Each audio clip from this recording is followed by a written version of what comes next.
Good morning students. मैं अविनाश कुमार आचार्य एक बार फिर आप लोगों के साथ पीटीईटी क्लास 7, जिसमें आज हमारा टॉपिक रहेगा क्रिया का।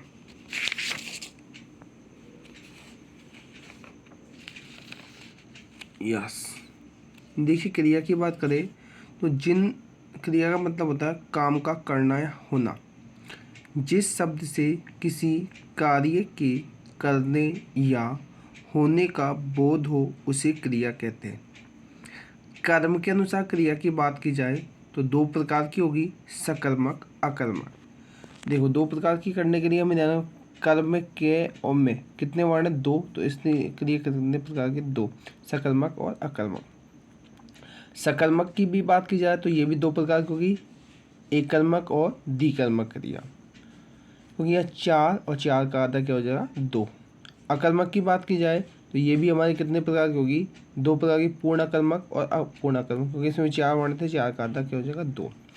और पूर्ण अकर्मक की बात, पूर्ण की बात की जाएगी तो ये भी दो प्रकार की होगी, स्थिति अर्थक और गत्य अर्थक। अब बात की जाए काल के अनुसार, तो काल के अनुसार बात करें तो काल के अनुसार तीन प्रकार की होगी, वर्तमान कालिक, भूतकालिक क्रिया और भविष्यकालिक क्रिया। संरचना के आधार पर बात की जाए तो एक तो संयुक्त क्रिया, नाम धातु क्रिया, प्रेरणार्थक क्रिया, पूर्वकालिक क्रिया और कृदंत क्रियाएं होती है। क्रिया को याद करने का एक सूक्ष्म यानी छोटा सा एक तरीका है, किसी काम को करने का, किसी वस्तु या घटना के होने का बोध कराऊं मैं, अपने व्यापार का फल कर्ता पर डाल अकर्मक रूप बन जाऊं मैं, अपने व्यापार का फल कर्म पर डालकर सकर्मक रूप बन जाऊं मैं, मुझे करने की कोई दे प्रेरणा तो प्रेरणार्थक क्रिया बन जाऊं मैं, दो या दो से अधिक क्रिया के योग से संयुक्त क्रिया बन जाऊं मैं। इसका मतलब है कि किसी काम को करने वाले को क्या कहेंगे? हम क्रिया कहेंगे। और जब अपने व्यापार का फल किस पर पड़ेगा? कर्ता पर, तो अकर्मक बन जाएगी।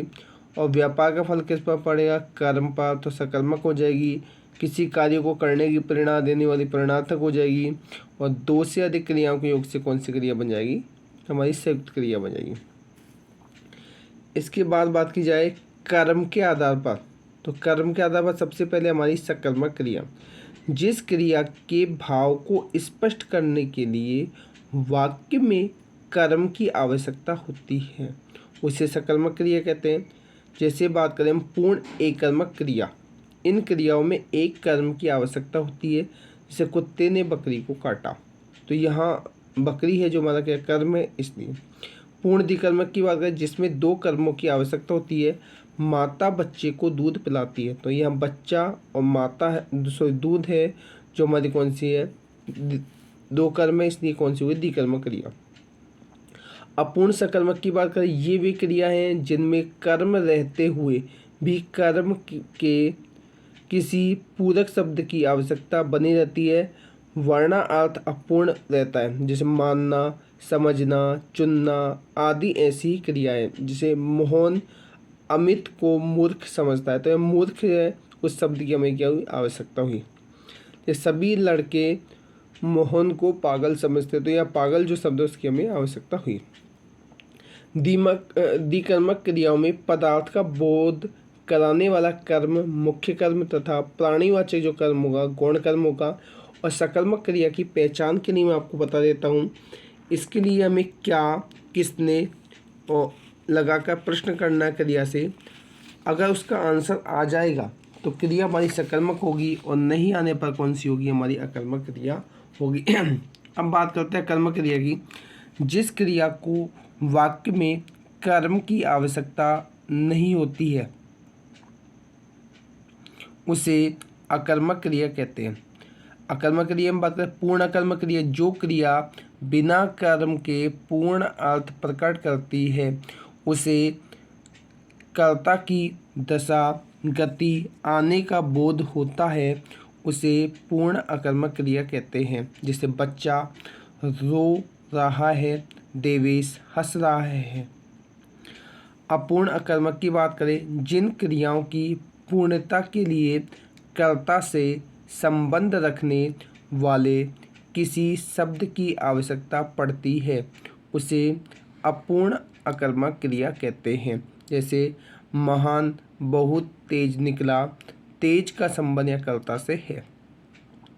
पूर्ण कर्म क्रिया के भेद की बात करें तो स्थिति अर्थक पूर्ण कर्म क्रिया, यह क्रिया बिना कर्म के पूर्ण होती है और कर्ता की स्थिरता का बोध कराती है। जैसे आरती हंस रही है तो ये हंसने की दशा का बोध हो रहा है।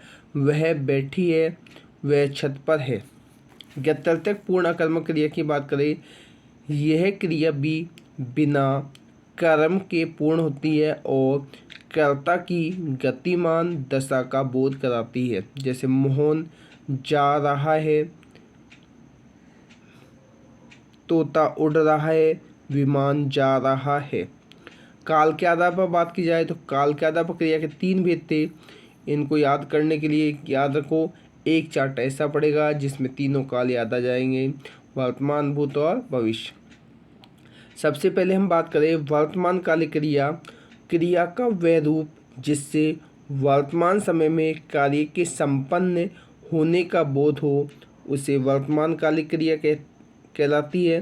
जैसे रीना पुस्तक पढ़ रही है, आरती हॉकी खेल रही है।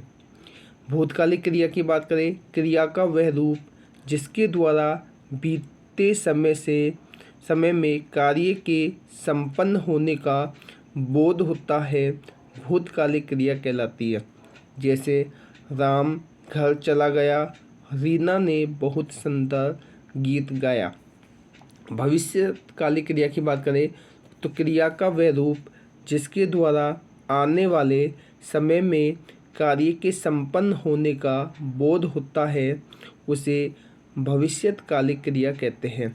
नोट हमारा कि क्रिया के आगे दूसरी क्रिया लगाकर प्रेरणार्थक क्रिया, जैसे खा जाना, गिर पड़ना, क्रिया के आगे आ या वा प्रत्यय लगाकर संयुक्त क्रिया, चलना, चलाना, तैरना, तैराना, लिखना से लिखवाना। संज्ञा अथवा विशेषण के आगे ना प्रत्यय लगाकर नाम धातु क्रिया, धिक्कार से धिक्कारना, पुचकार से पुचकारना, खरीद से खरीदना।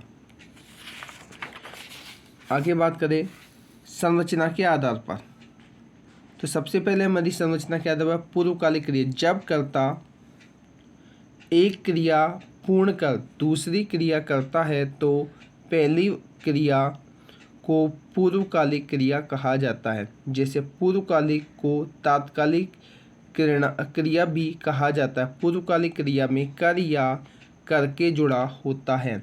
जैसे वह नहाकर चला गया, तो यहाँ नहाकर जो क्रिया है वो कौन सी है? पूर्वकालिक क्रिया, क्योंकि यह कार्य पूर्ण हो चुका है। उसने चखकर खरीदा, तो चखकर जो क्रिया कौन सी? पूर्वकालिक। जैसे चखने के बाद ही वो क्या कर रहा? खरीद रहा, तो पहले जो क्रिया संपन्न होगी वो क्रिया हमारी कौन सी कहलाएगी? पूर्वकालिक क्रिया कहलाएगी। नाम धातु क्रिया की बात करें, क्रिया को छोड़कर अन्य शब्दों जैसे संज्ञा, सर्वनाम, विशेषण से जो धातु बनती है उसे नाम धातु क्रिया कहते हैं। जैसे लात से लतियाना, आप से अपनाना, लाज से लजियाना, उड़स ठंड से ठंडाना, स्वीकार से स्वीकारना, अनुराग से अनुरागना, दुख से दुखाना, हाथ से हथियाना, बात से बतियाना, दाग से दागना आदि। प्रेरणार्थक क्रिया की बात करी जाए, जब कर्ता कार्य स्वयं की इच्छा से न करके दूसरे की प्रेरणा से करे, वहाँ प्रेरणार्थक क्रिया होती है। जैसे वह अपना गृह कार्य रीना से करवाता है, शिक्षक ने छात्रों से पाठ रटवाया, या अध्यापक छात्रों से पुस्तक पढ़वाता है। सहजातीय क्रिया की बात करें, वे क्रियाएं जिनकी मूल धातु समान होती है सहजातीय क्रिया कहलाती है। जैसे अकबर ने अनेक लड़ाइयाँ लड़ी, वह महारानी चाल चल रहा है, तो यहाँ तो लड़ाइयाँ लड़ी और यहाँ चाल चल रहा है, ये हमारी कौन सी सहजातीय क्रिया है। संयुक्त क्रिया की बात करें, दो या दो से अधिक धातुओं के योग से बनी हुई क्रियाएं संयुक्त क्रिया कहलाती है। जैसे बालक ने पुस्तक पढ़ ली, तो यहाँ पढ़ना तो हमारी मुख्य क्रिया और ली है कौन सी? सहायक क्रिया। दोनों के योग से बनने वाली क्रिया संयुक्त क्रिया। पानी बरसने लगा, वह खाना खा चुका, संयुक्त क्रिया की बात की जाए तो इसमें एक तो मुख्य क्रिया, सहायक क्रिया, संयोजी क्रिया और रंजक क्रियाएं होती हैं। मुख्य क्रिया की बात करें, संयुक्त क्रियाओं में एक क्रिया मुख्य होती है, वह कर्ता या कर्म के मुख्य व्यापार को लक्षित करती है, वह मुख्य क्रिया कहलाती है। जैसे शिक्षक कक्षा में आया, महेश अब चलने लगा है, राकेश ने पुस्तक पढ़ी। सहायक क्रिया की बात करें, किसी भी वाक्य में मूल या मुख्य क्रिया की सहायता करने वाली क्रियाओं को सहायक क्रिया कहा जाता है। राम खाना खाता है तो खाता है, ये तो मुख्य क्रिया है सहायक क्रिया। मैंने पढ़ा था, तो यह था कौन सी सहायक क्रिया। गुरुजी ने पुस्तक पढ़ी थी, तो थी कौन सी है हमारी सहायक क्रिया। संयोजी क्रिया की बात की जाए तो ये क्रियाएं मुख्य क्रिया के पक्ष तृप्ति व वाच्य का बोध कराती है। जैसे मोहन सवेरे शहर पर जाया करता था, तो यह नित्यार्थक का बोध करा रही है। जैसे भारत ने मैच जीत लिया होगा, तो यह संदेह आत्मा।